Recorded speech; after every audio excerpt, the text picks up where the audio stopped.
The rain was already drowning the streets when the first sound cut through. Not thunder, not the squeal of my wipers, but the sharp click of a chain brushing metal, faint, like a doorknob shifting in the dark. My knuckles froze against the wet door frame, and for the first time that night, I wondered if the order in my hand had pulled me into the wrong house.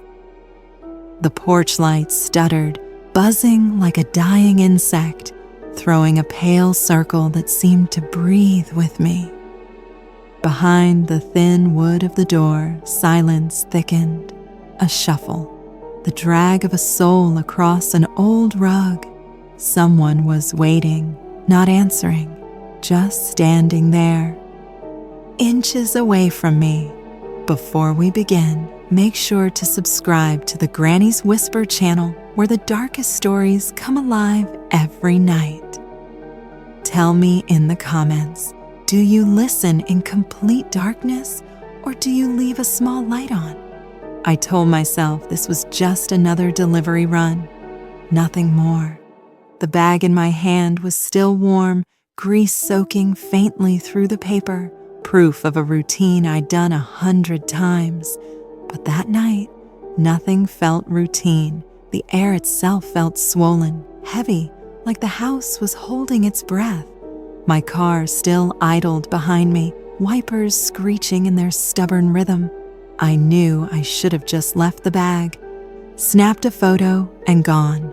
That was protocol, but something in me wanted to be sure that someone was really here. "Order for Daniel," I called, trying to make my voice louder than the rain. Nothing. The porch light buzzed again, dipped, then flared, and for a moment I saw my own reflection in the narrow window, pale, distorted, my breath fogging the glass. Only it wasn't just my reflection. There was something behind it, a darker smear standing too still, too close to the door. My fingers itched to let go of the bag, but I stayed. Foolish, curious, straining my ear through the wood until the storm itself seemed to hush. That's when it came again. Not a voice, not words, just the slow, deliberate sound of breath, damp, heavy, like lungs filling with water. A chill pricked the back of my neck. I set the food on a plastic chair, took the photo with trembling fingers, and turned away. My shoes squeaked on the slick boards, every step sounding too loud. The light sputtered as I moved, like it was trying to warn me not to go, or not to leave. By the time I reached the car, the comfort of the heater and the faint smell of old fries clung to me like a lifeline. I shoved the drink into the cup holder, reversed slowly, telling myself it was fine. Just another weird customer, just another old house. But then my phone buzzed, a notification scrolled across the screen, and every part of me went cold. Thanks, but I canceled that order hours ago. Who's at my door? I nearly swerved. The name matched the receipt. The timestamp didn't. The app had glitched, maybe. Bad weather, lag, 1,000 reasonable explanations. None of them mattered when the message repeated, more insistent, more horrifying. That's not my address anymore. I moved last month. I canceled. I'm watching my doorbell feed. Someone's knocking at my door right now. Is that you? The world shrank to the beam of my headlights cutting through the rain. My fingers tightened on the wheel, my lungs working like bellows. If he moved, then whose house had I just walked up to? And who, in that house, had been waiting silently on the other side of the door while I called their name? The light changed. My foot pressed down, but the world didn't feel steady. The road slicked beneath my tires like oil, branches bending low to claw at the roof. That's when I smelled it. It came slow, deliberate, like fog filling a closed room. Not the greasy warmth of burgers, not the pine scent air freshener clipped to my vent. This was older, wetter, the smell of basements that never dry, of leaves rotting in a ditch, of water left too long in a rusted bucket. It came from behind me. The mirror caught it first, just the familiar shape of my back seat, dark upholstery, my jacket crumpled in the corner. Normal, then not normal. The shadows shifted, stretched, lifted, until a darker shape peeled itself upward. Water dripped off it in thin silver threads, catching the dashboard glow. Something like hair, or a hood soaked through. I couldn't tell.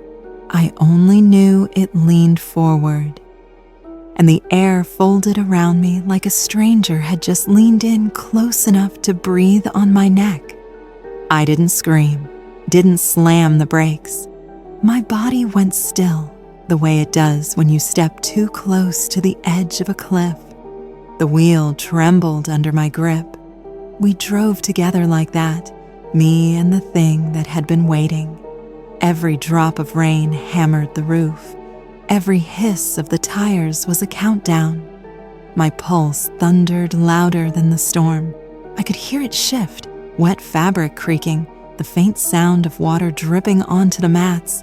My first thought was stupid. Did I lock the doors? The second thought was worse. Don't crash. Don't look back. Just keep driving. I thought about the gas station 2 miles ahead. Bright lights, people, safety. If I could make it there, maybe. Behind me, the figure leaned closer. Cold breath brushed my skin, and the smell thickened, swallowing the faint warmth of the heater. "I'm pulling into the station," I whispered, my voice steady, pretending I wasn't talking to something that shouldn't exist. It didn't answer. It didn't need to. The rain was relentless, hammering the roof so hard it felt like the sky itself wanted to crush the car. My fingers locked around the steering wheel, every muscle in my body stiff with the effort of pretending nothing was wrong. Pretending I wasn't sharing this small, rust-smelling cabin of metal and fabric with something that had crawled in from the storm. The gas station lights were still miles away. A faint thought needled at me. What if I don't make it? Not because of an accident, not because the road slicked out beneath me, but because this thing behind me decided it was time. I could hear it shifting again, slow, deliberate, wet fabric peeling from vinyl, like the sound of soaked clothes after pulling them out of a black river. The stench grew thicker, pond water, wet earth, iron. My chest tightened as if the air had weight now, pressing down on every breath. My phone buzzed again. I didn't want to look, but I couldn't ignore it. At the edge of my vision, words glowed across the screen. "Don't go back to the house. It's not safe." And below that, an image. My stomach clenched. Was a wide-angle shot from the customer's doorbell camera, rain streaking the lens. The hooded figure was there, close. So close the glossy wet fabric filled most of the frame. Hair plastered to a cheek I couldn't quite see. Timestamp. "Less than 3 minutes ago," I whispered. "No." The figure behind me didn't move, but the air folded tighter, like the car was shrinking, compressing me into its damp gravity. The road bent sharp around a line of leaning pines, their branches scraping against the roof. A dry, brittle scratch in the middle of all that wet, unnatural, jarring. My hands twitched, almost sending the wheel off course. That was when I realized the sound of my own breathing wasn't alone.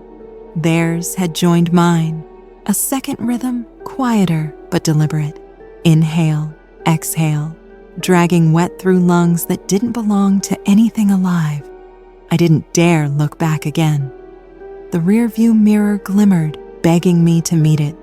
But I knew if I stared too long, if I really looked, I wouldn't be able to look away. So I drove. The world became a tunnel. My headlights painted two shaky beams into the storm, the white line of the road vibrating at the edge of my vision. 2 miles stretched into an eternity. When the station lights finally appeared, they didn't look real. Bright halogens spilling through sheets of rain, painting the downpour into snow-like flurries. An old delivery truck hunched at the side. A man in a yellow raincoat sweeping water toward a drain with a long broom. My island. I clicked on my hazards, swung too wide into the lot, and aimed the car's nose straight at the glowing doors of the store. Inside, I saw the cashier behind the counter, staring out with squinted eyes as my headlights splashed across him. I jammed the shifter into park. Before the engine even dropped, I threw open the driver's door, half slipping in the wet gravel. Cold needles of rain stabbed my face. I ran. Behind me, the car sat wide open, the interior light glowing faint, the back seat dark. I didn't look. I couldn't. The glass doors hissed open, the bell chiming sharp. I slammed inside, shoes squealing on the tiles, chest heaving. "Someone's in my car," I gasped. My voice sounded high, unnatural, too loud against the hush of humming refrigerators and fluorescent lights. The cashier blinked once, then grabbed the phone without asking questions. "What's happening?" I pointed to the car, unable to bring the words out clean. "Back seat. I don't know how long." The man in the yellow raincoat outside put his broom down, his eyes narrowing. He started walking toward my car. I wanted to scream for him to stop, but my throat locked up. The cashier pressed the phone tight to his ear. "Yes, police. There's someone. Hold on." I forced myself to turn. The car door hung open, the interior glowing like a cave. Rain spattered inside, dripping onto the mats with soft thudding splashes. No figure moved, nothing leaned forward, and that was somehow worse. The raincoat man approached the open door with a flashlight he'd grabbed from the store shelf. His beam slid across the wet seat cushions, over the back of the passenger seat. For a moment, it looked like there was nothing, just shadows. Then the light caught it. 4 long streaks of mud smeared down the back of the driver's seat, dragging toward where my shoulder blades would have been. Finger length, fresh, wet. My stomach lurched. The man stepped back fast, shaking his head violently. He made a chopping motion to the cashier through the glass. "Close it. Lock it." The cashier obeyed, the metal locks clicking heavy. I pressed against the counter, my hands trembling. My voice cracked when I whispered, "Did you see it?" The man in the raincoat didn't answer. He came back inside quickly, drops falling off his hood, eyes refusing to meet mine. The cashier lowered the phone and muttered, "Police are on the way. Don't go back out there." So we stood, 3 of us staring through the storm-blurred glass at the open door of my car, glowing like a mouth, waiting for something to crawl out.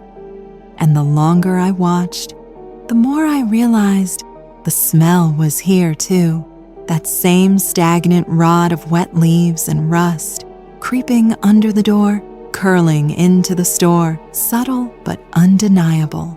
It wasn't staying in the car. It was already moving closer. The rain roared against the flat metal roof of the station, a steady pounding that made every silence inside feel heavier, like the storm was trying to smother our ears. The fluorescent lights above buzzed faintly, casting everything in a sterile glow that only made me feel more exposed. We stood there, me, the cashier clutching the phone, and the man in the yellow raincoat dripping onto the tiles, all of us staring at my car. Its open door glowed like a hollow mouth, the dome lights spilling into the downpour. And still, nothing moved, but the smell was stronger now. It slid beneath the threshold of the door, seeped into the clean chemical brightness of the store. Wet earth, rotting leaves, rust, and something else, a copper edge, faint but sharp, like old blood rinsed away but never gone. The cashier's hand trembled slightly against the phone receiver. His voice wavered as he spoke to the dispatcher. "Yes, it's still open. No, we don't. We don't see anyone." But he says he stopped, swallowed, then whispered, "The smell's here now." That phrase hung in the air, a confession we hadn't dared say aloud. The man in the raincoat wiped water from his face. His jaw clenched, and then he did something I'll never forget. He grabbed the flashlight again, opened the store's glass door, and jogged back into the storm. "Wait!" I hissed, my voice cracking, but he didn't stop. Through the sheets of rain, I watched him circle the car, beam angled low, careful not to challenge whatever might still be waiting. The cone of light swept over wet mats, vinyl seats, shadows stretched long, and then it froze.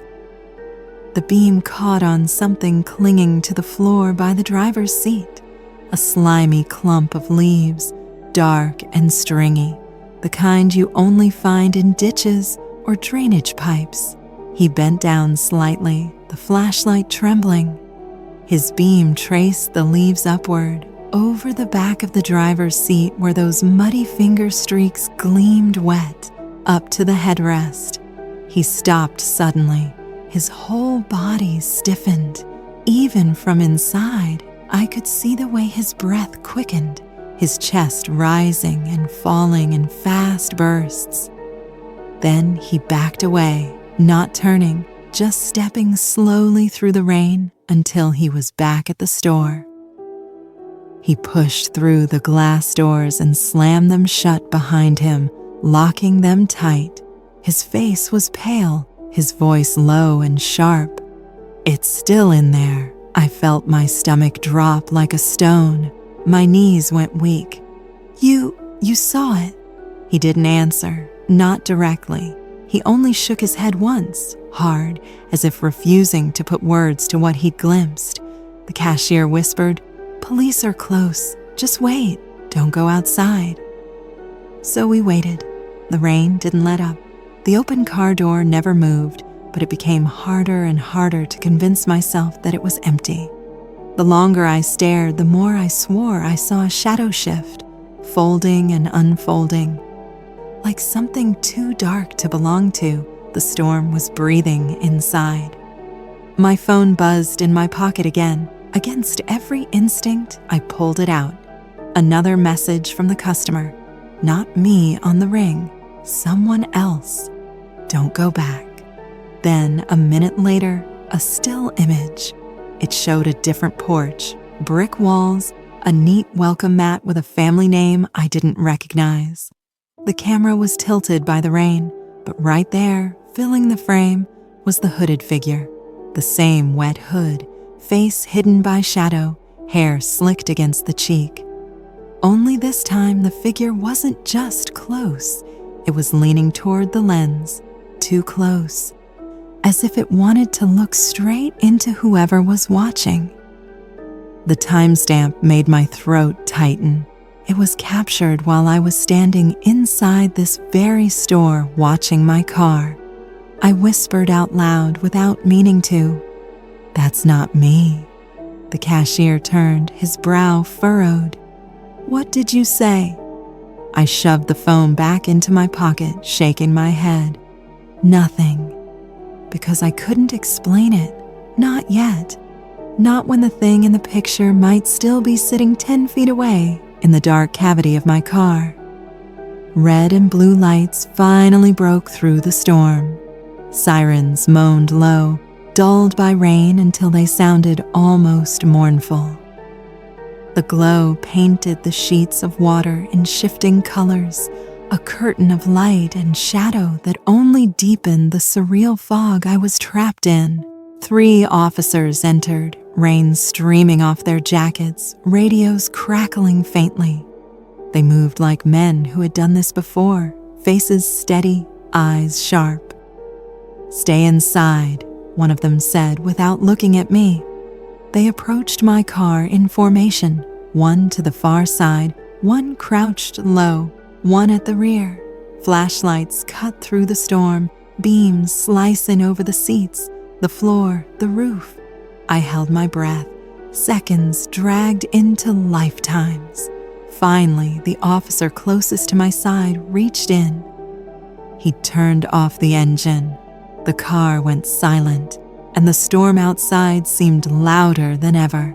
He pulled the keys, dropped them into his pocket, and said one word, "Clear." But the way he said it, like he didn't believe it. They opened the trunk, checked under the car. Nothing.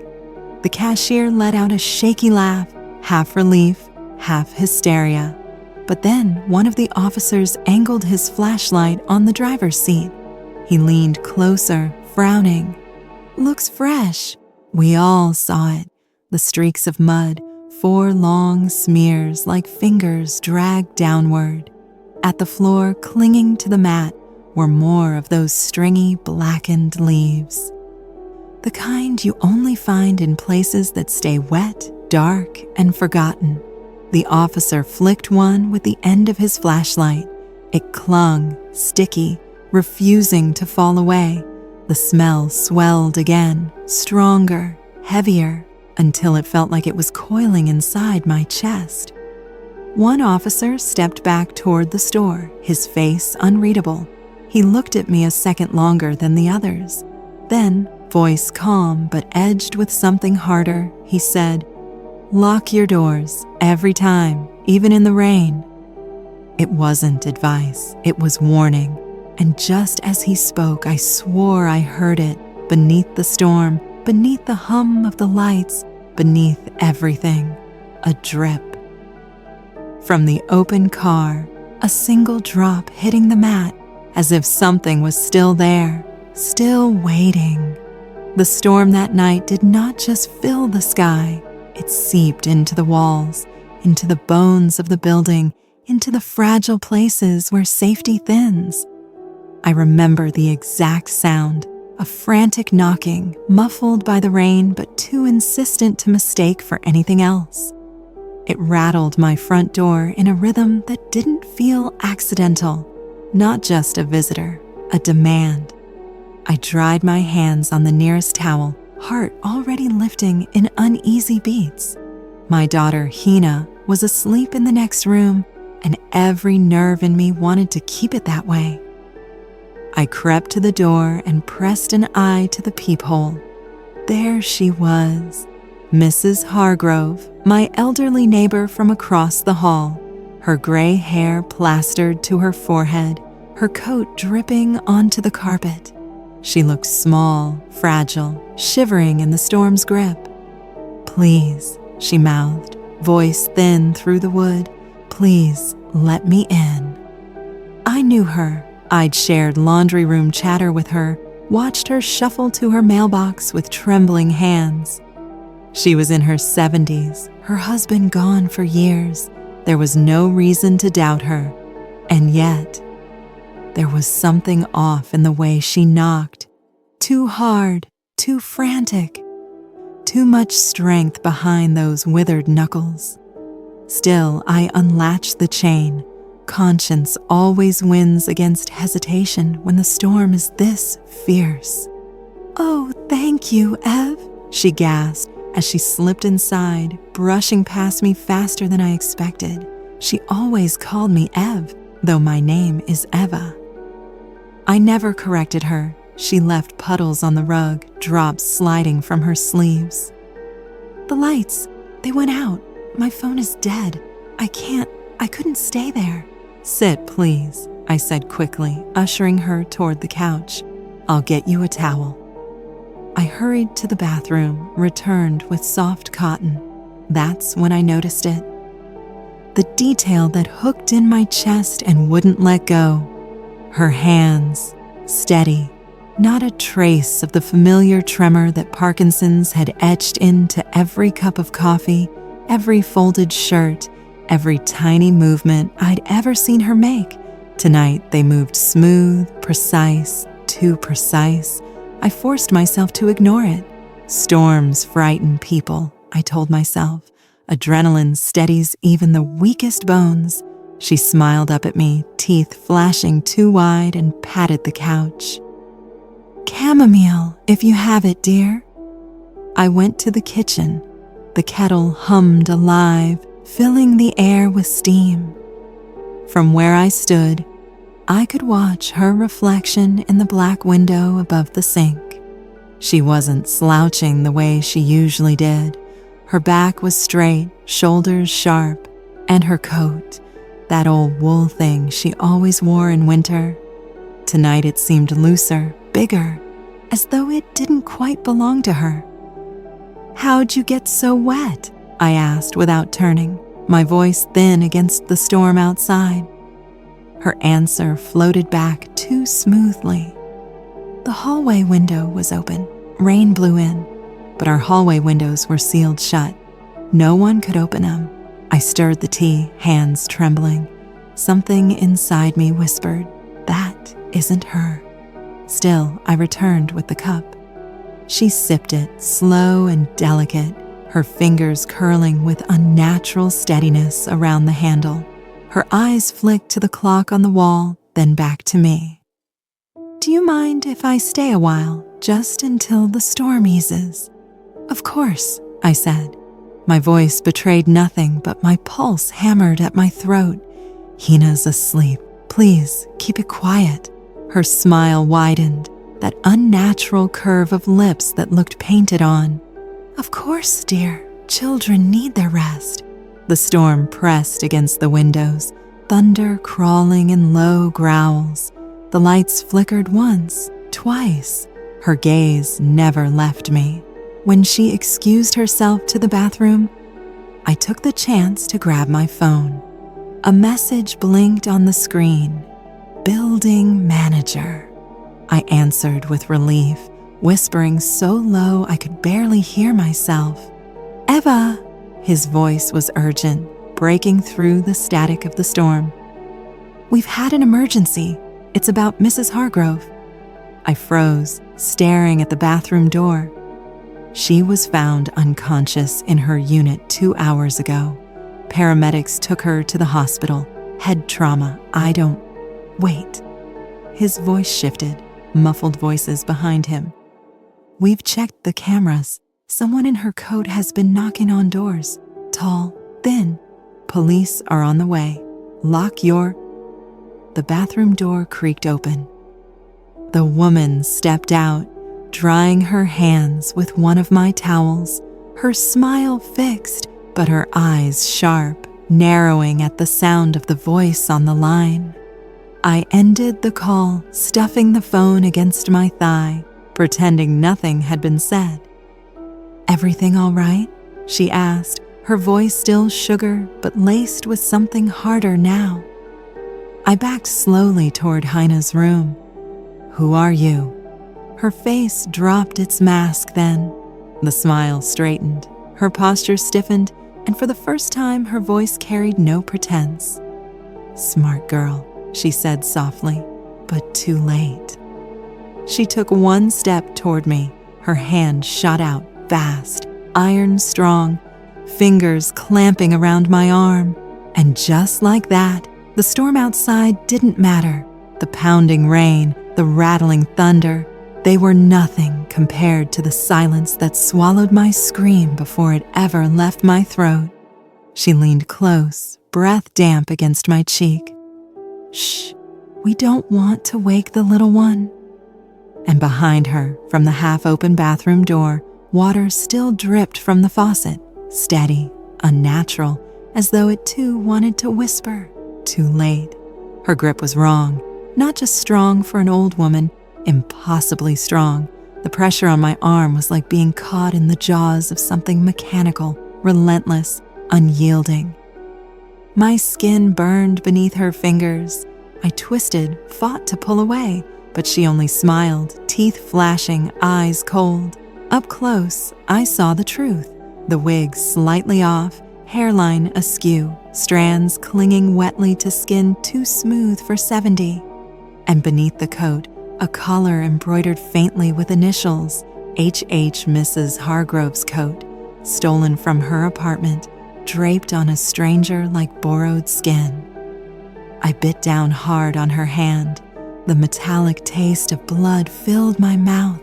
She yelped, just enough to loosen her grip, and I tore free, sprinting down the hall. "Hina!" I hissed, pushing into my daughter's room and shoving the dresser against the door. "Wake up, baby! Wake up now!" Her small face appeared from under blankets, eyes wide with confusion. "Mommy, what's wrong?" "Shh." I crouched low, my own breath trembling. "Under the bed. Go. Don't ask. Just do it." Her little body scrambled into the shadows as the doorknob rattled, once, twice, then harder, slamming against the wood. "Ev," the voice cooed from the hall, sweet again, false again. "Open up, dear. You know me. It's only Mrs. Hargrove. Just let me dry off. I'm so cold." I pressed my palm over the dresser, holding it steady as it juddered under her weight. The wood groaned. "Leave us alone," I screamed. My voice swallowed by thunder outside. The banging stopped. Too quiet. The silence on the other side of the door stretched, a held breath in the storm. Hina whimpered under the bed, her tiny fingers gripping my ankle. I pressed my ear to the door. At first, nothing. Then, faintly, footsteps retreating down the hall. But it didn't feel like safety. It felt like strategy. The minutes bled slow, each one stretching into forever. My pulse throbbed in my throat. I wanted to grab my phone to call the police, but it was still in the living room, abandoned on the couch where she'd been sitting. Then, voices outside, sirens muffled through rain. A pounding on the front door, heavier, commanding. "Police, open up!" I shoved the dresser aside and cracked the bedroom door, heart leaping with fragile hope. 2 officers stood there, drenched in stormlight, weapons drawn. Relief flooded me so fast it almost made me weak. "She's inside," I shouted, stumbling into the living room. "The woman, she's not who she says she is. But the living room was empty. The front door hung unlocked, swaying faintly in the storm wind. "She was here," I insisted, voice breaking. Just now, she was here." The officers exchanged looks, then spread through the apartment, searching corners, closets, under beds. Nothing, no sign. One officer returned, jaw tight. "Your neighbor across the hall, unconscious. Forced entry, she's at the hospital." The other lowered his weapon, eyes scanning the wet trail across my floor. "She slipped out when we came in. Couldn't have gone far." I swallowed hard, my throat raw. She was wearing her coat, pretending to be her. The officer's jaw flexed. "We'll find her." But his tone carried no certainty, only grim understanding. Later, after the police left, after I double-locked the door and wedged a chair beneath the handle, I sat in the silence of my apartment, listening to Hina's soft breathing as she slept curled against me. The storm still pressed against the windows, but quieter now, as if it, too, were exhausted. Yet every creak of the walls, every drip of water from the eaves made me flinch, because she was still out there, and she had seen my face. And when her voice whispered at my door, pretending to be someone I trusted, I had almost believed her. Almost. The police left me with a card, a case number, and the kind of instructions that sound practical but never touch the fear underneath. Keep the door locked, call if she comes back, don't let anyone in. As if it were that simple. As if a deadbolt could keep out the memory of her hand clamping down on my arm. I didn't sleep that night. Not really. Hina curled into me on the couch, her tiny breath steady, grounding me. But every flicker of lightning on the curtains pulled me upright. Every groan of the pipes made me think she had found a way back in. The storm finally dragged itself into a weak drizzle by dawn, but the silence it left behind felt louder. News trickled in hours later. The real Mrs. Hargrove was alive but fragile, her skull fractured from the blow that knocked her down. She never even saw her attacker, they said. Just the storm, the door, and then darkness. The woman who wore her coat had vanished into the night. For days after, I couldn't bring myself to leave the apartment. I called in sick, claiming the storm damage had trapped me inside. Hina stayed home from school. I told her it was a mommy and me week, but the truth was simpler. I didn't trust the world beyond our door. And yet, the world has ways of pressing back in. On the third night, as rain began again, lighter this time, more of a steady hiss than a thunderous assault, I heard it. Not the frantic pounding from before, something worse. Knock, a pause, knock, measured, patient. I froze in the hallway, every hair rising. "Mommy?" Hina whispered, tugging my shirt. "Is she back?" I pressed a finger to my lips, shushing her, my own pulse like a drum. I crept to the door, dared to peer through the peephole. Nothing. The hallway was empty, dim light flickering above the stairwell. But the knocking came again, this time from farther down, a slow tapping against the wall itself, like knuckles dragging along drywall. I stumbled back, pulling Hina with me. "Back to your room," I whispered. We crouched behind the dresser, hearts clattering, listening as the knocks traveled, moving down the hall closer to our neighbor's door, then fading. I wanted to believe it was pipes, the storm settling, anything, but I knew better. The next day, I asked the building manager if the police had caught her. His face told me the answer before his words did. "They're looking," he said carefully. "But storms like that, people slip away. It happens." "Slip away?" My voice cracked. She pretended to be my neighbor. She walked into my home. My daughter was here. He shifted, guilt carving lines in his face. "Eva, I know, just be careful. Upgrade your locks. These buildings, well, they're old. Easy targets." Easy targets. That phrase clung to me like the storm's damp. That night, I stacked furniture against the door, checked every window latch twice. Still, sleep never came. I kept replaying the details I'd ignored. Her steady hands, the wig shifted slightly, the coat too loose. Every warning sign I had dismissed because I wanted to believe she was who she claimed. And beneath those thoughts, something darker whispered.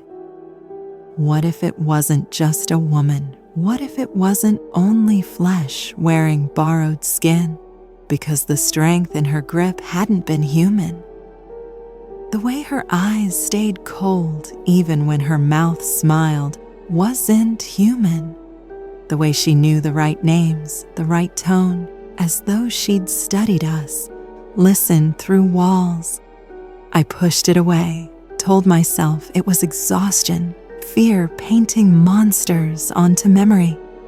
Until the week after, when the rain came heavier again, and I woke to the sound of my daughter's voice, not in the room with me, at the door, talking, soft, like a conversation.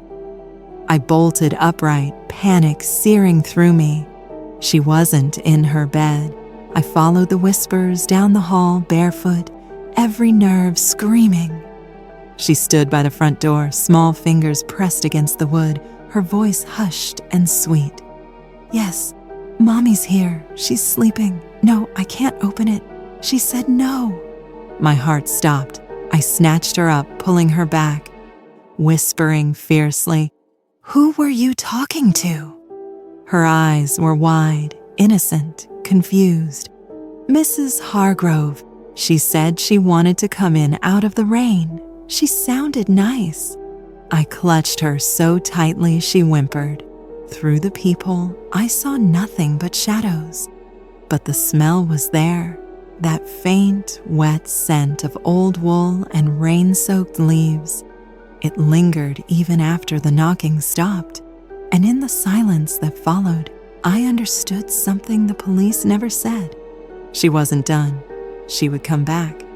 Maybe not wearing Mrs. Hargrove's face, maybe not in that coat, but she would return. And next time, she wouldn't knock. Next time, she'd already be inside. The storm had shifted by then, leaving our little town soaked and raw. But not every horror needs thunder to walk in. Sometimes it comes quietly, with the steady patter of rain against the pavement and the whine of a restless dog at the door. That's how it started for me. Just a walk.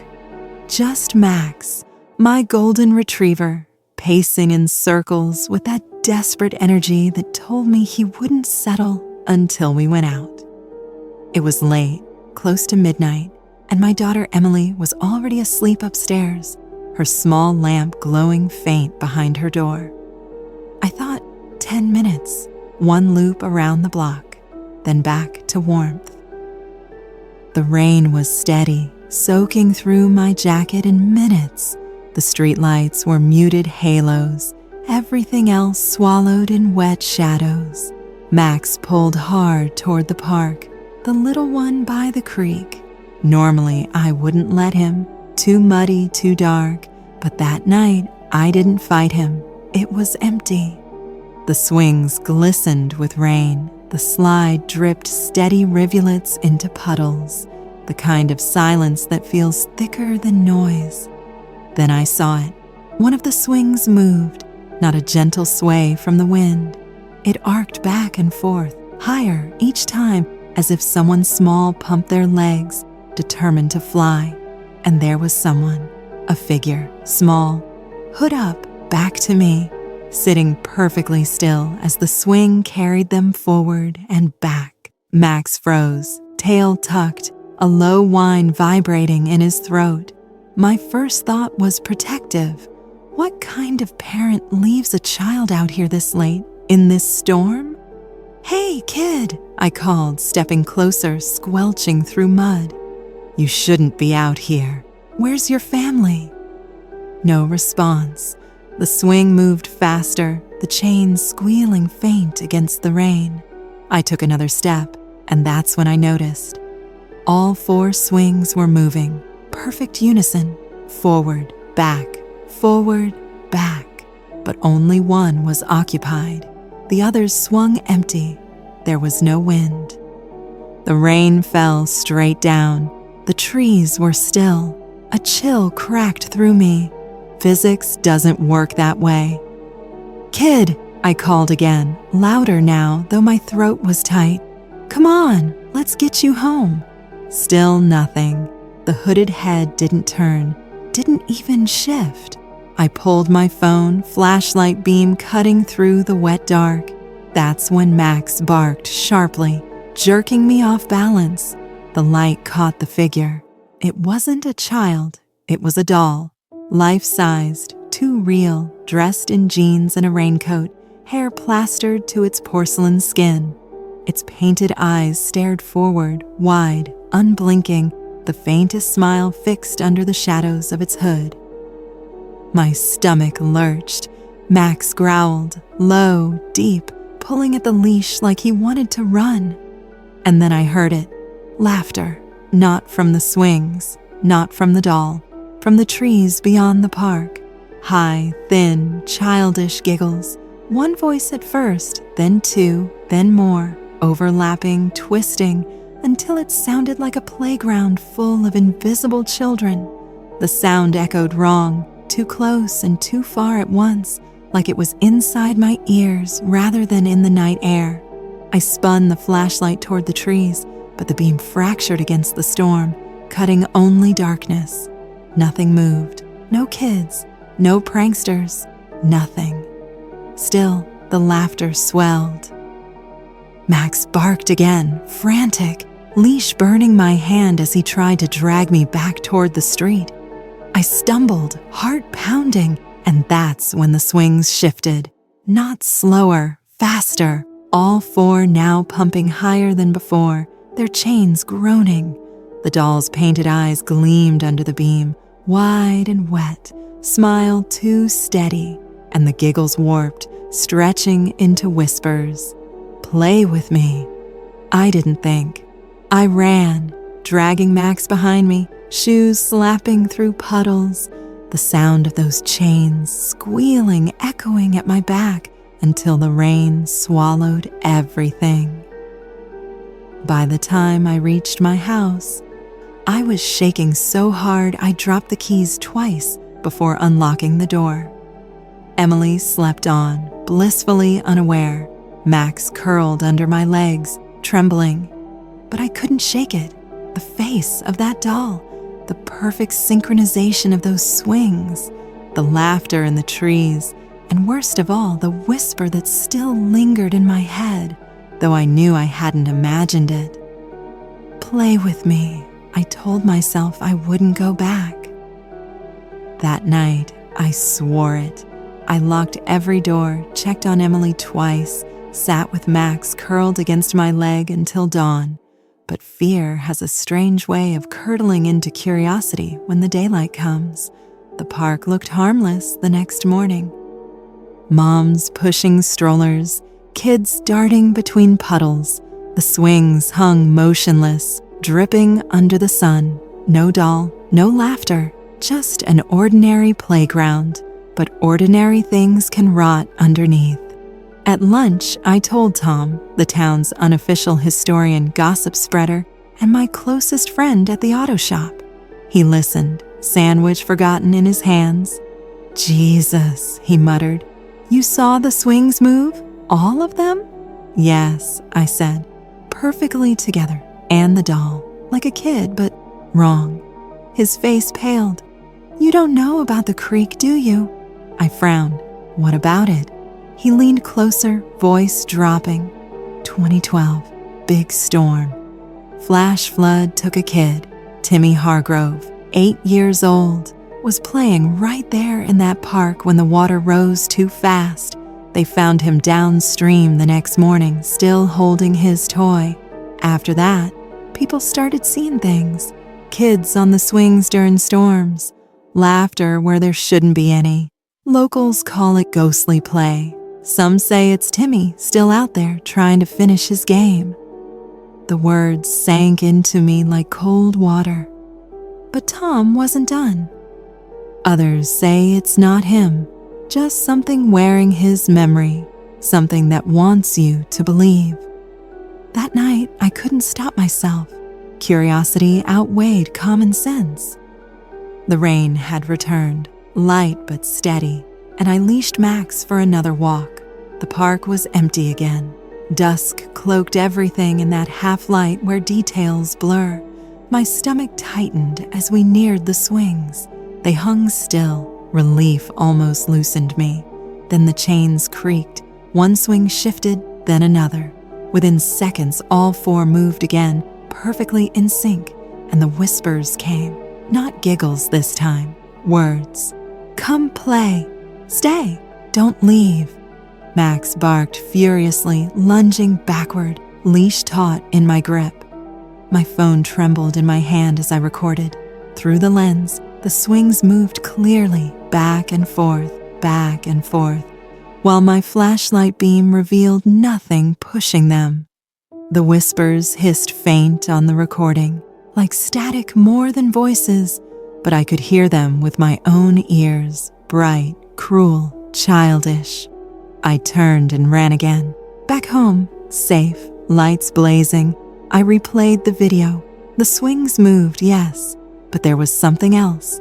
In the corner of the frame, a figure, small, hooded, watching from the trees. I hadn't seen it with my own eyes, but the camera had.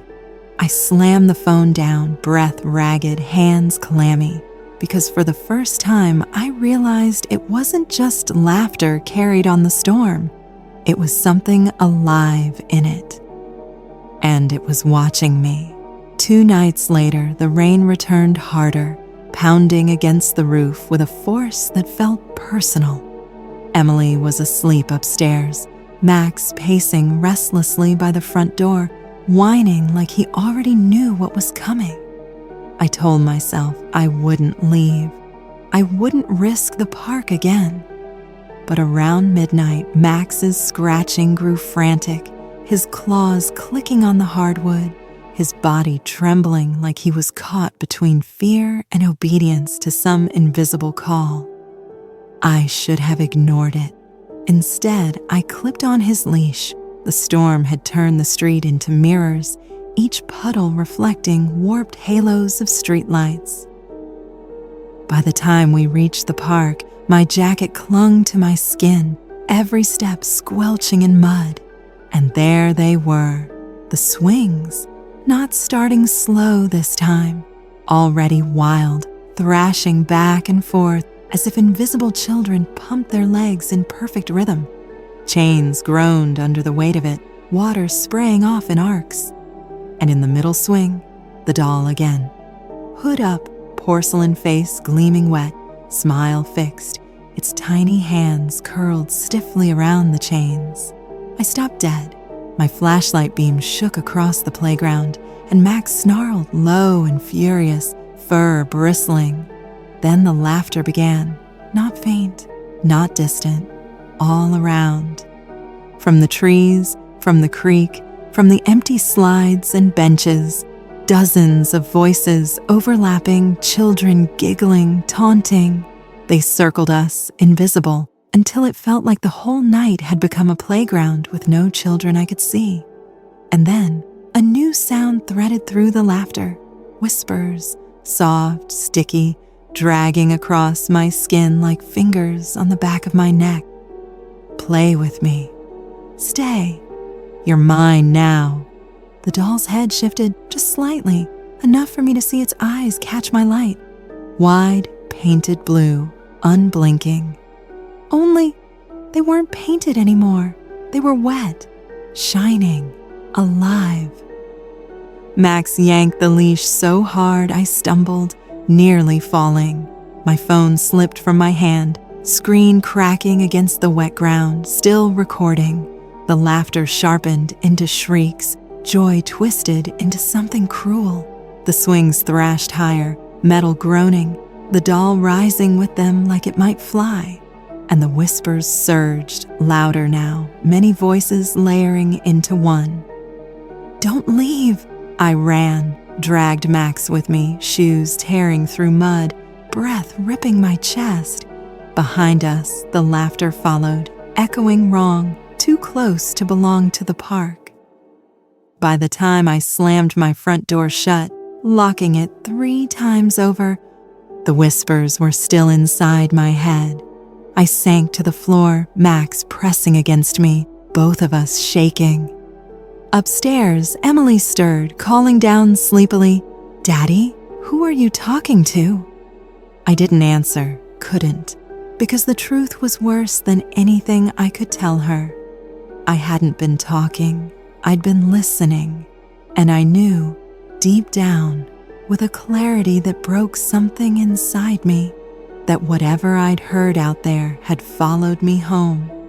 The night the river learned to remember, everything else began to unmake itself. It's a saying I might have made up then, because memory and water are cousins, both soft, both patient, both able to wear whole things away until only an outline remains. Maybe that's why the same smell threaded every story like a rotten wet seam. Old water, pond sour, and iron-laced, the smell of things left to soften and vanish. It was the scent that followed me from one frightened breath to the next, the hint that whatever had leaned into my car, knocked at my door, and sat on that playground swing was not simply passing from place to place. It was moving like water, taking whatever form the world handed it, and remembering the hands who'd once touched it well enough to wear them like masks. When the lights went out that first time, in the little town by the creek, the dark was not blank. It was textured, close, damp, as if the night itself had been soaked through and wrung out onto the carpet. You remember small things first, the way a porch light breathes when it flickers right before it dies, the soft static pop from a radio that keeps time with faraway rain. You remember the taste of a certain fear, copper at the back of the throat like pennies left in the rain. You remember the weight of being watched by a thing that was patient enough to wait for you to look away. I learned to trust the smell. Maybe I learned that because I had no other thing left to trust. The driver smelled it under the car's dome light and thought of basements and ditches. The single mom smelled it when she shut her teeny apartment door behind the stranger who wore her neighbor's coat. The father smelled it near the swings the night his dog refused to be still. It never arrived quickly. It rolled in slow like fog through a vent, the way it carries into a room only after something has already been happening. Once it touched you, it never quite left. There were photographs, small, bright images on phone screens that refused to settle into simple explanations. A doorbell cam frame with someone in a dripping hood filling the lens. A still shot of a porch that was not the one the driver had knocked on, but which nevertheless showed the same soaked hood pressed too close to the camera. A blurred phone clip where the swings rocked with no wind, and a porcelain face stared out with something that seemed almost, but not quite, human. They were proof, and they were lies. They asked more questions than they answered, and in the dark, questions feel a lot like invitations. You could try to map it like a detective. Hooded figure equals intruder. Muddy streaks equal human hands that grabbed and dragged. Stolen coat equals fraud. It's tidy. It's also insufficient, because you can stand at a crime scene with a neat list of evidence and still not account for the half-second of physics where the world tilts and an impossibility becomes the only fact. The hooded figure stepped through doors that were locked from the inside. The mud streaks appeared like prints, but too fresh, like they had been pressed into fabric in the present tense. The doll swung higher than force alone would allow, chains whining on their own pitch.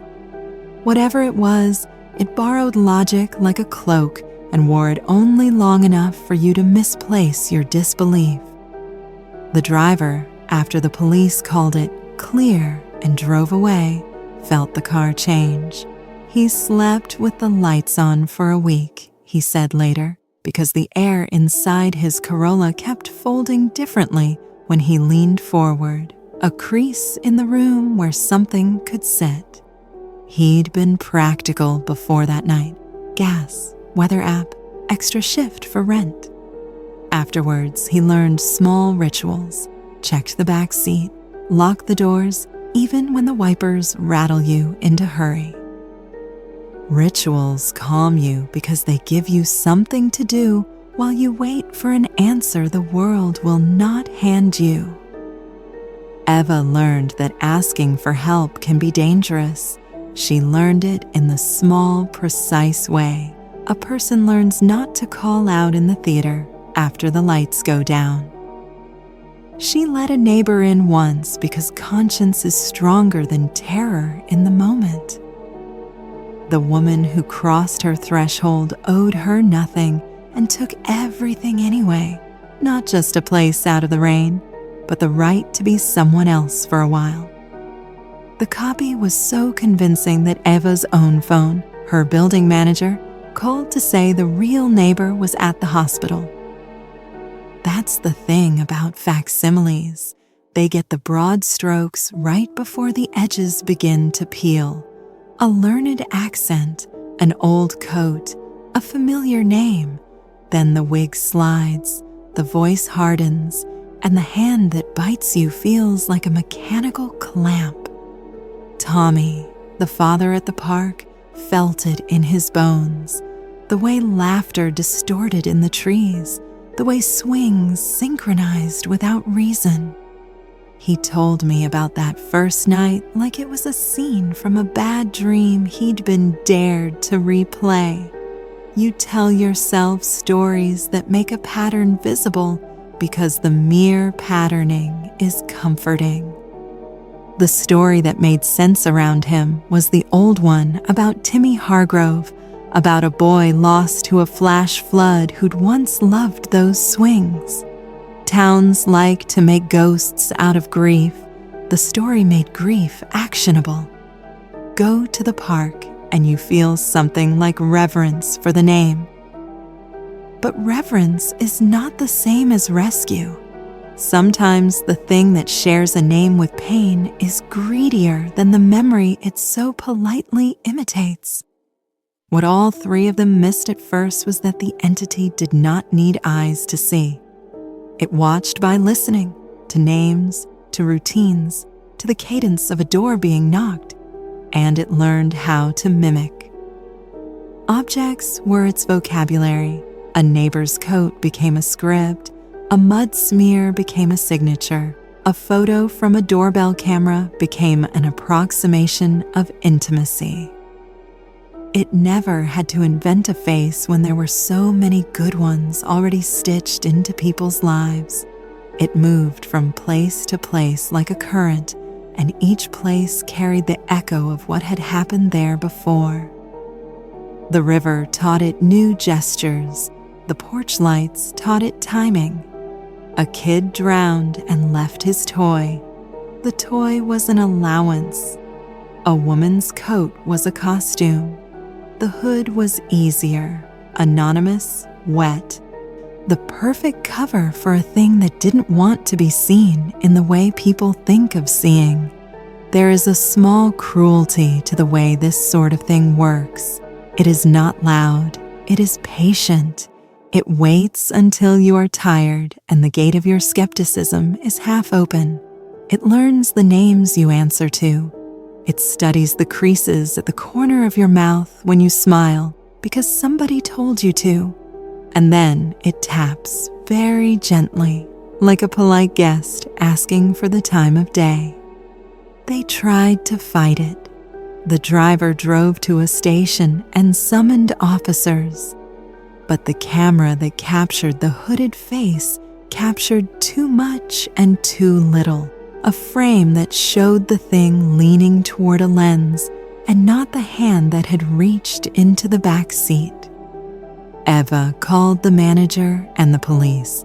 They came and made practical noises and left, offering only advice. Locks, cameras, stay vigilant.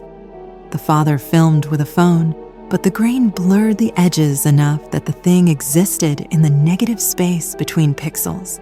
Authority is a soft thing in storms. It has jurisdiction, not explanations. If you want to shape the final act like a crime procedural, you make a list of suspects. A thief who steals coats, a vandal who moves dolls to the swings, a prankster with better timing than taste. Those are convenient stories you can tell at barrooms or in courtrooms. Convenient until you smell river sour and feel that wet breath on the back of the neck. Then convenience dissolves like sugar in rainwater. The only thing left is the realization that some predators do not care about profit. They care about pattern, the rhythm of knees hitting porch steps, the cadence of a child's laughter, the slow drag of a coat across a floor. And they weave themselves into those patterns until a life can't tell itself apart from its habits anymore. It doesn't help to look for one ending either. You might hope that a confrontation will do something, light a match, speak a name, call for help until help brings numbers and language and a baton-swinging certainty. Sometimes that works. Mostly it does not. The driver locked his doors after he scrubbed the mats, and still the smell came back on his clothes and in his dreams. Eva slept with the chair under the doorknob. That did not stop the whispering at her door or her daughter's small, confused conversation with a voice at the peephole. Tommy stopped walking into the park at night, and still his camera caught a hooded shape watching from the trees, like a trespasser who knows where the town keeps its private grief. But there is a kind of human stubbornness that refuses to let a story remain hollow. People light candles. They leave teddy bears by fences and write names into the margins of newspapers. The town held a small vigil at the park. Someone donated a newer, sturdier swing set and a plaque. The pastor said comforting things about move on and closure, but the plaque did not smell of water. The candles did not catch the rhythm of the laughs. The plaque's words are paper thin against an old current.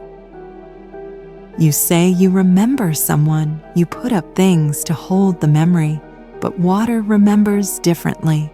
It moves slowly around whatever block you build, finding its way to what was lost. The last night, the night when the stories braided together into the thing that finally spoke in a way I could not ignore, was quiet until it was not. The drizzle had paused. The street smelled of ozone. A delivery driver sat in his car and checked his phone, trying to find a reason to go home. A single mom watched the hallway, hand on the phone, trying to feel the thin scaffolding of safety hold. A father sat with his dog and reviewed footage on a cracked screen, thumbs numb from cold and adrenaline. They were ordinary, and ordinary is exactly what it will wear like clothing.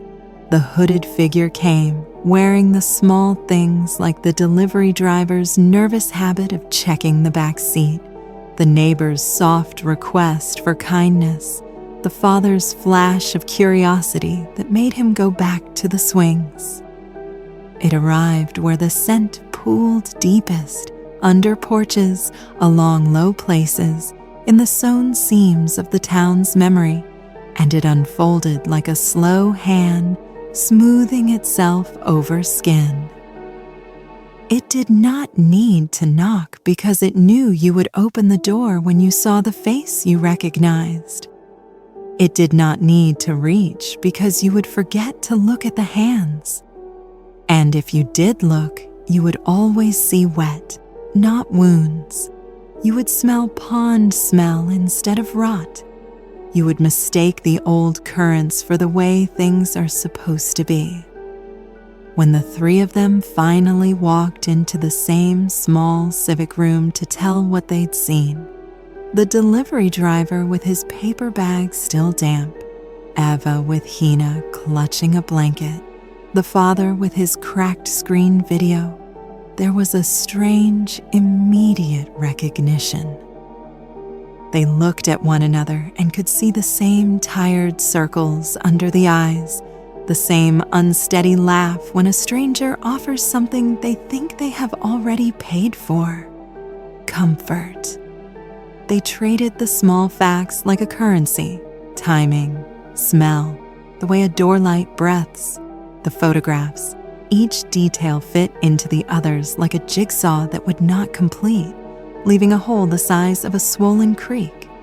Someone, an older cop, quiet and practical, said a thing that landed harder than any theory. "It moves where there's water and memory," he said simply. Not because it likes water, but because water teaches it how to move. Not because it hates people, but because people are how it learns to be close. He did not flinch at the sentence. He had studied the grain of their fear and found it matched a pattern he'd seen twice before in his career. The mimic, the thing that learns social shapes and uses them like keys. You can argue about names, ghost, entity, mimic, pattern. Words are weapons only until they are used up. After that, you are left with ritual. You close your windows. You bolt your doors every single time. You sleep with lights on and check under beds. You tell the kids not to go near the water at night.